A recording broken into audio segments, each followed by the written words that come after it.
My father was a great man. He went to college, was an excellent student, graduated with honors with a master's degree in engineering. He went on to work at Boeing for over 35 years. He worked in several different departments, some of which we as a family still don't know about today. They were classified. He taught his boys how to live, from going to school and doing your homework to getting a job and being responsible for your own family, to having fun, living life to its fullest every day.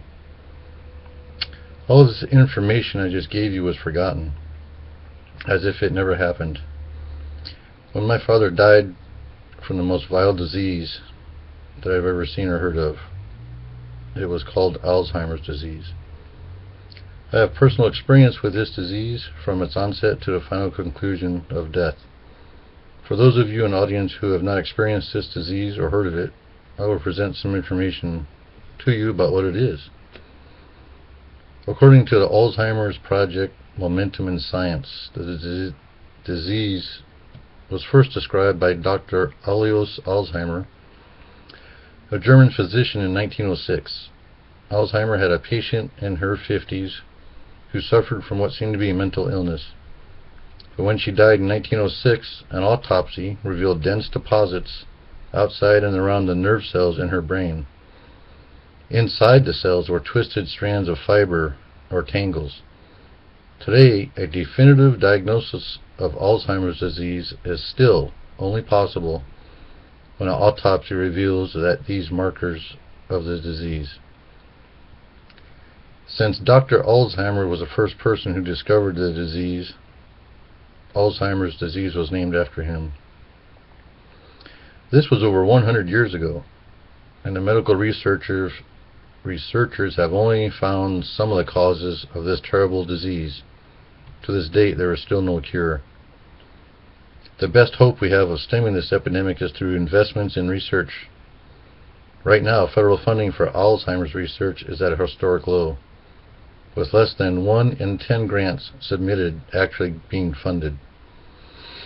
The total amount on investments into Alzheimer's research needs to increase substantially from the $450 million today to $1 to $2 billion in order to translate today's basic research into tomorrow's treatments. Here are 10 general signs that could alert you about the possibility of Alzheimer's. They're in no particular order. Changes in mood and personality, difficulty completing familiar tasks at home, confusion with time or place, withdrawal from work or social activities, challenges in planning or solving problems, decreased or poor judgment, trouble understanding visual images, misplacing things and losing your ability to retrace your steps, new problems with words in speaking or writing, memory loss that disrupts daily life.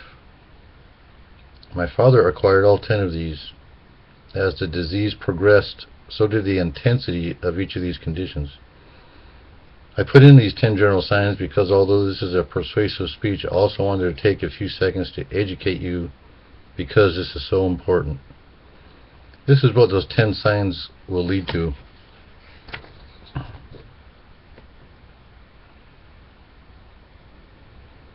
This is a view of how massive cell loss changes the whole brain in advanced Alzheimer's disease. This slide shows a crosswise slice through the middle of the brain between the ears and the Alzheimer's side. You can see that the cortex shrivels up, damaging areas involved in thinking, planning, and remembering. Shrinkage is especially severe in the hippocampus area of the cortex that plays a key role in formation of new memories. The ventricles, the fluid-filled spaces within the brain, grow larger as a result of cell death. I will now share with you the current state of research for this disease. Currently, the most reliable diagnosis of Alzheimer's is made after death by examining brain tissue for plaques and tangles. It was not until the 1970s that researchers began to question the commonly held belief that dementia, or senility as it was known then, was a normal part of aging. Tools for diagnosing probable Alzheimer's disease include a medical history, of physical exam, and tests, preferably over time, so they have a benchmark. As you can probably tell, we are very very limited in what is available for research purposes.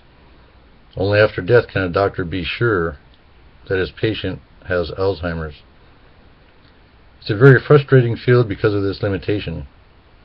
Alzheimer's is somewhat of a sleeping giant compared with other leading killers that have received more funding over the years. While deaths from these diseases have been going down, thanks to better treatment and prevention, the number of people suffering from Alzheimer's is quickly rising, and the disease is always fatal. According to the Alzheimer's Association, despite the growing number of Americans directly affected by Alzheimer's disease, there are still widespread misconceptions of the disease.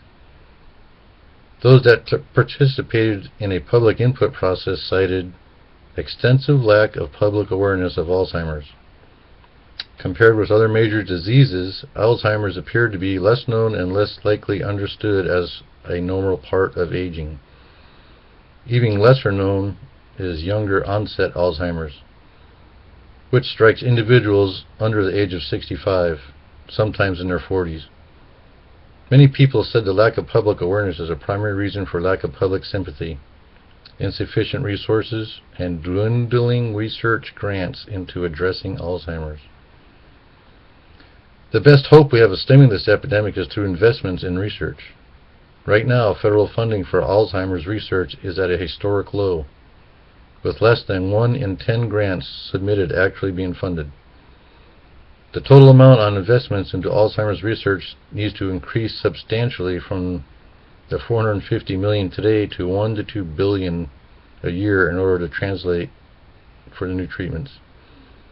New research includes theories on stem cell regeneration of the brain tissue. This will take time and an awful lot of funding. Right now there are many experimental drugs going through different stages of trials. The human trials take time so the researchers can figure out what works and what doesn't. Of course, this is very expensive. Right now, every day, every 68 seconds, a person will develop Alzheimer's. By the year 2040, every 33 seconds, a person will develop Alzheimer's. It's more than twice as much. Think about your family today. What about the future of your parents? What about the future of your kids?